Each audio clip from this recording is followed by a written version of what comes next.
Well, hello there, guys. What's up? It's Pixelated Paulo. Thanks for stopping by, and welcome to this Medieval 2 Total War online battle. A 1v1, a little practice battle between me and my teammate. I haven't announced this yet, so I might as well do it now.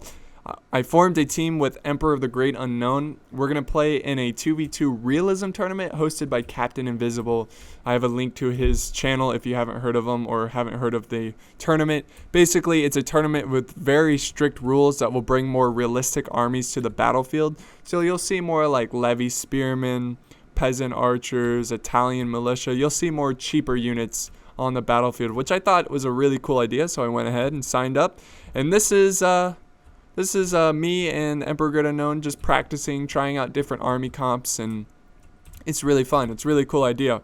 I'm going to go over the rules very quick. I'm just going to do a general overview. You can find out more by checking out their channels. I think Captain Invisible's teammate, Swissman15, he made a video about the rules in detail.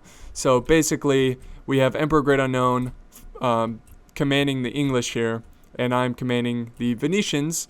And the rules work like this. You can bring 6 elite units. That includes feudal knights, chivalric knights, general's bodyguard, just really good units like that. And then you can bring 10 hired units, which includes like middle ground units. So you like dismounted men-at-arms, mailed knights, crossbowmen, I think. Again, I don't know for sure. And then you can bring levy units, as many as you like. These units are like peasant archers, levy spearmen, Italian militia, just really low-end units. So I think it's really cool, and let's go ahead and check out my Venetian realism army here. I have 5 peasant archer units. This is not really a force that's going to win me the skirmish phase, but it's just a presence of archers. So I have 5 peasant archers. I think 2 of them have armored upgrades.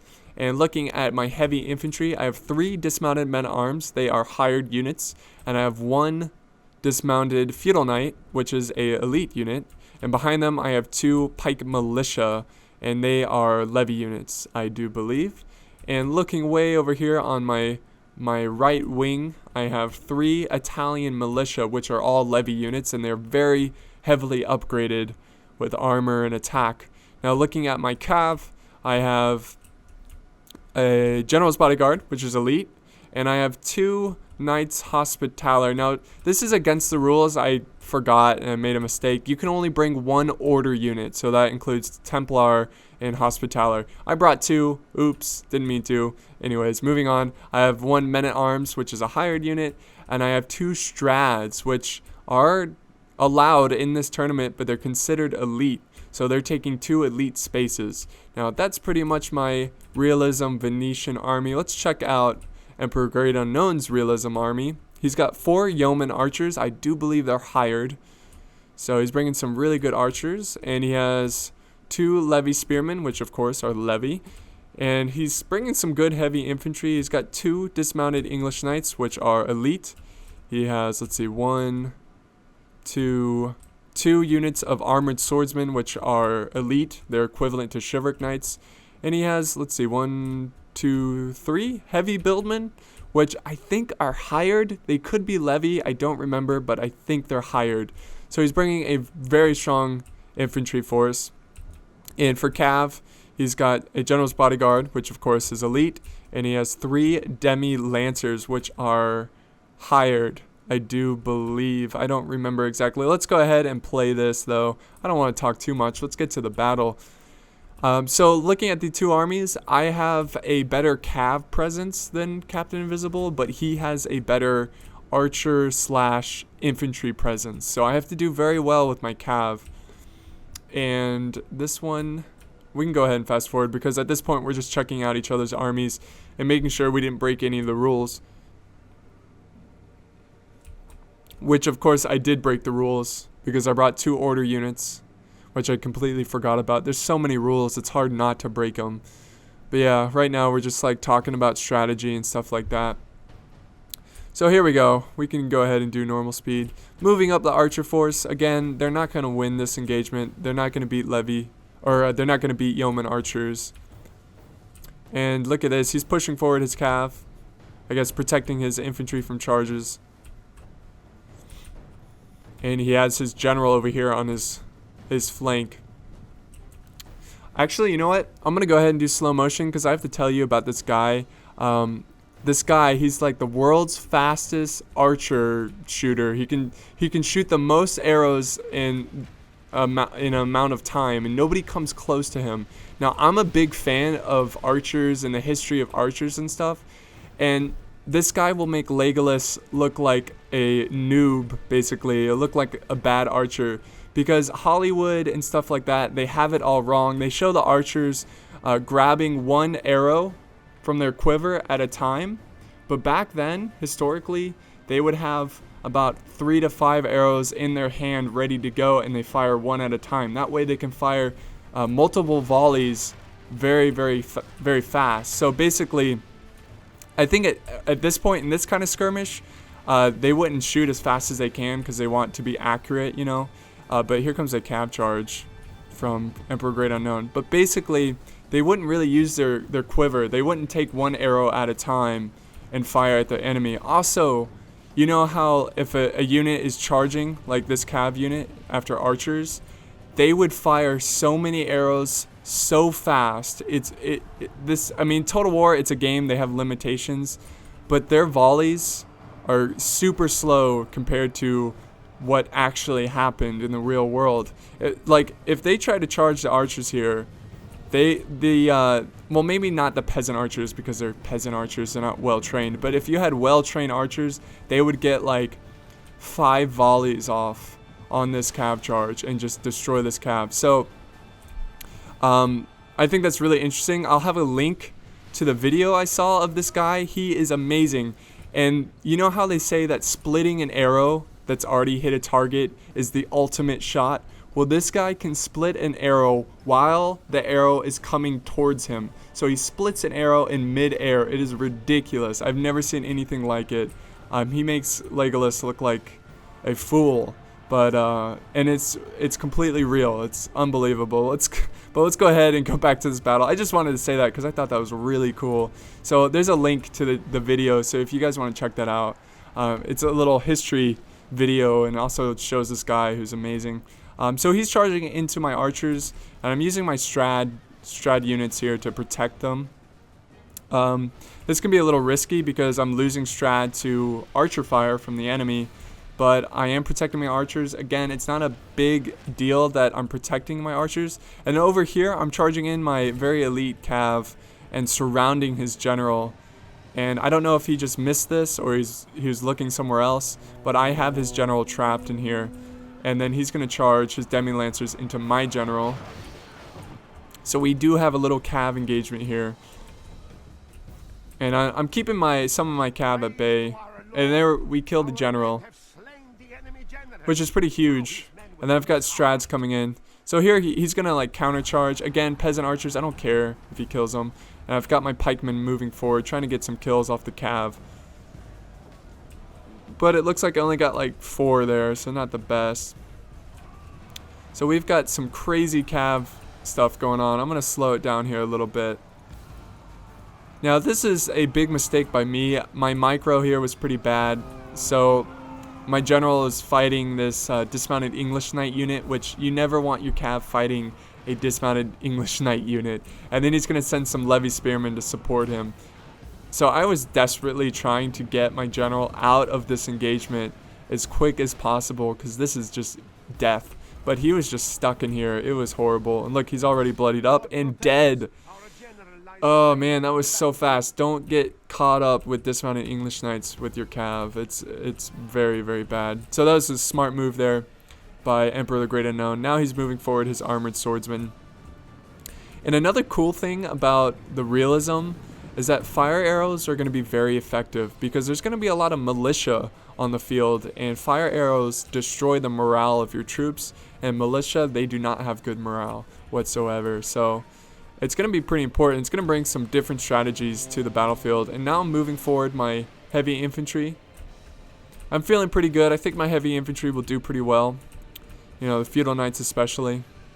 Here he's charging into my army. Oh, look at this guy. This poor soul. Let's go ahead and go normal speed, guys. Sorry, I forgot. So I have my men in loose formation just because of his archers. But as soon as they charge, I'm going to get them back in tight formation because they fight better as a unit in tight formation. Here they go. And I still have my town militia over here. I'm marching them forward. I'm going to try to use them as more of a flanking unit. But look at this. My dismounted men-at-arms are breaking against heavy billmen. Like, that was unreal. I don't know what happened there. I guess because my general died. Men-at-arms just not having that good solid morale. So now he's pushing up some units to my flank. Again, dismounted English knights are really good because they can fight infantry off pretty well. So here comes my Italian spears. They're pushing on this flank, trying to push back their push. And my spearmen are getting slaughtered. I'm not very good with, or not spearmen, my pikemen are getting slaughtered over on this flank because I'm not very good with pikemen. It's something I need to learn. But I'm going to do slow motion again just because this battle goes by very fast. And he's hitting me hard with these yeoman archers. I've got some archers up on this hill trying to fire at them back, trying to silence them and kill them off. But again, peasant archers are not the greatest archer unit. And here I've got Cav. I'm just trying to slow down on this flank. And look at this. I've got a unit of 63 Italian militia. I think they were hit with some fire arrows. And they break instantly. Militia, just terrible.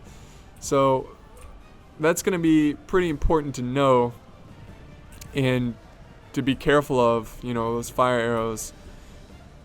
And this one is pretty close when it comes to infantry. Pretty damn close. So most of Emperor the Great Unknown's Cav is dead. Half of my force remains. Look at, he's using fire arrows, which is really well played. Good army comp here. And then he's leaving his levy spearmen to protect them from Cav. Because I still have my Cav alive. Here they are. Though they're pretty depleted and pretty much useless at this point. But they're still going to be useful. This unit's pretty healthy. Some Knights Hospitaller and Strads. Let's go ahead and go back to normal speed. Look at my army just breaking, causing fear for the rest of my army. And my men are crumbling. And look at the odds in this one. And this I do a YOLO charge into the infantry here. I hate using YOLO. I don't even know why I said that. Anyways, look at this. Look at this fire coming from the yeoman archers. Just good use. I didn't even think about the fire arrows because I never really saw them very effective unless in like a siege and they've got a lot of troops clumped up. I do charge some Cav into the backs of them.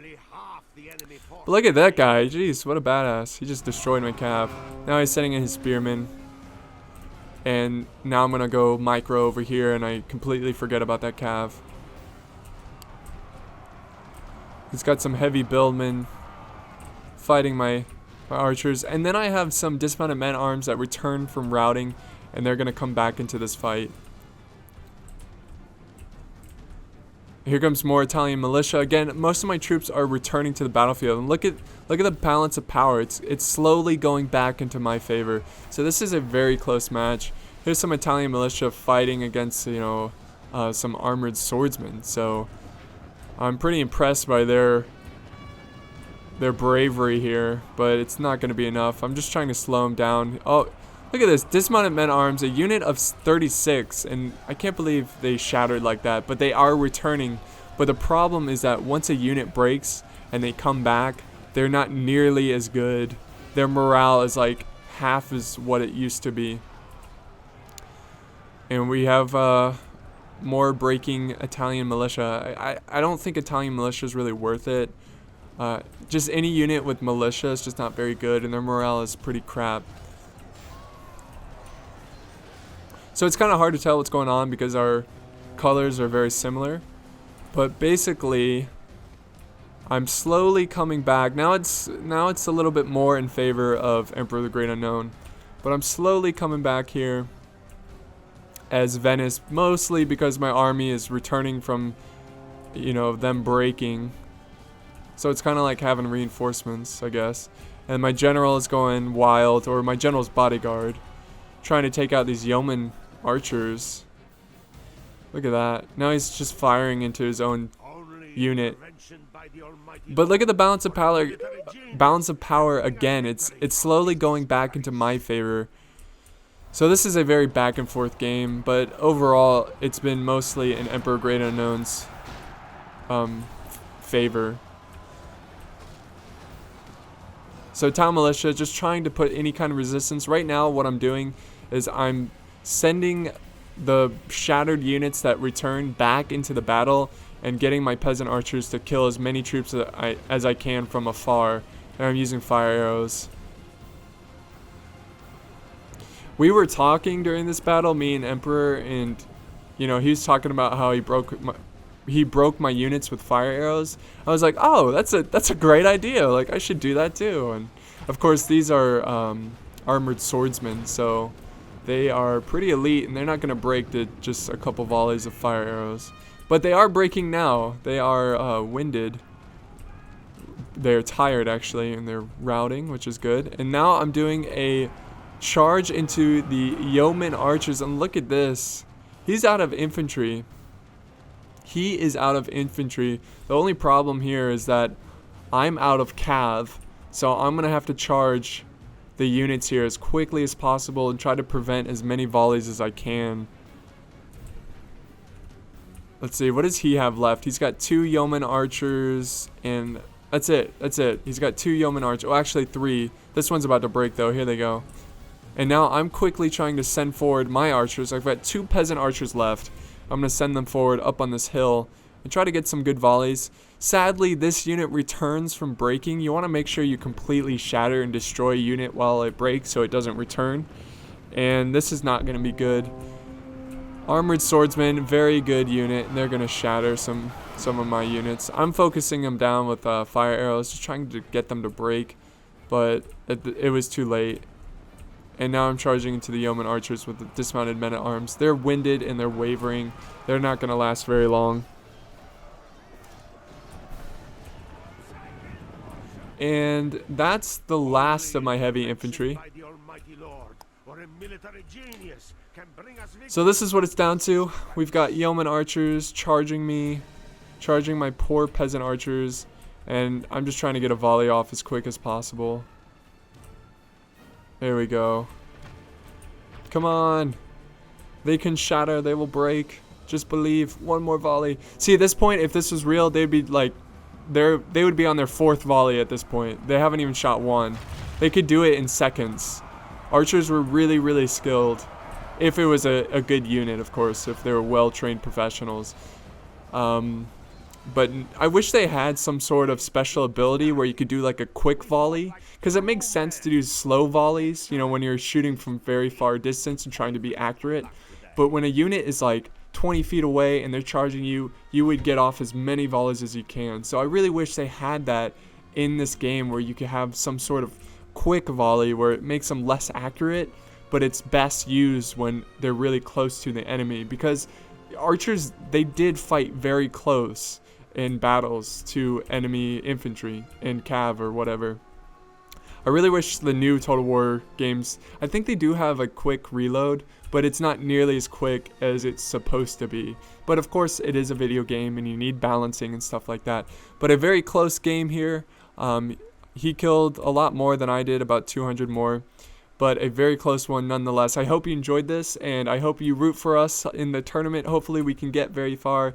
Thanks for watching, guys, and I'll see you next time.